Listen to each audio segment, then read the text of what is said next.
La caída del Imperio Romano de Occidente ocurre en el año 476 y para entender este momento fundamental en nuestra historia tenemos que retroceder un poco en el tiempo.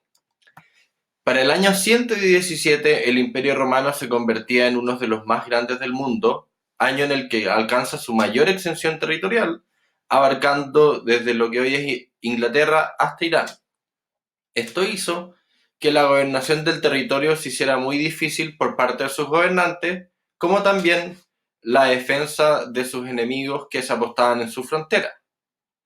Con ese fin, en el año 285 el Imperio Romano se divide en dos provincias. Por una parte, el Imperio Romano de Occidente, con capital en Roma, y por otra parte, el Imperio Romano de Oriente, con capital en Constantinopla, lo que hoy día es Estambul. Cuando ocurre esta división, los sucesivos emperadores empiezan a dar una mayor atención estratégica a la parte oriental.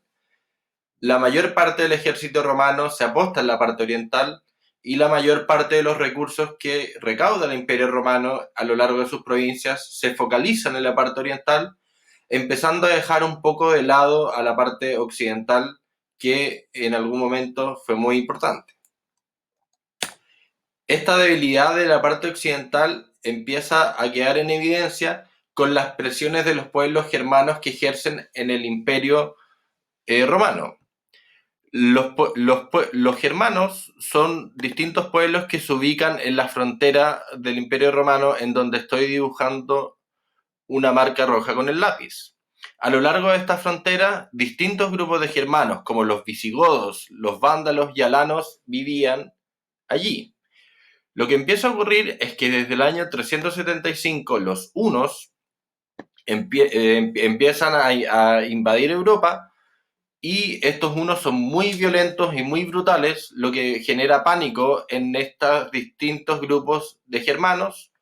obligándolos a migrar dentro del Imperio Romano para buscar seguridad frente a estos invasores. Lo que ocurre es que como el Imperio de Oriente concentraba la mayor parte de los recursos, el ejército logra contener a estos grupos germanos, pero en la frontera occidental que tenemos acá, como estaba más debilitada,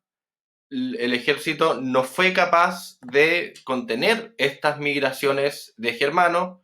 lo que hizo que estos distintos grupos empezaran a conquistar el Imperio de Occidente, cada vez disminuyendo más el poder del emperador romano de Occidente. ¿Qué es lo que pasa en el año 476? En el año 476, el emperador del Imperio Romano de Occidente, que ya dominaba una muy pequeña parte, es derrocado. Con esto se termina esta idea de Imperio Romano de Occidente y en vez ocurre una fragmentación territorial, lo que significa que este imperio, que antes era una unidad política, ahora se divide en distintos reinos, como el reino de los suevos, el reino de los visigodos, el reino de los francos, entre otros, mientras el Imperio Romano de Oriente se mantendría como una unidad política cohesionada hasta la caída de Constantinopla en el año 1453.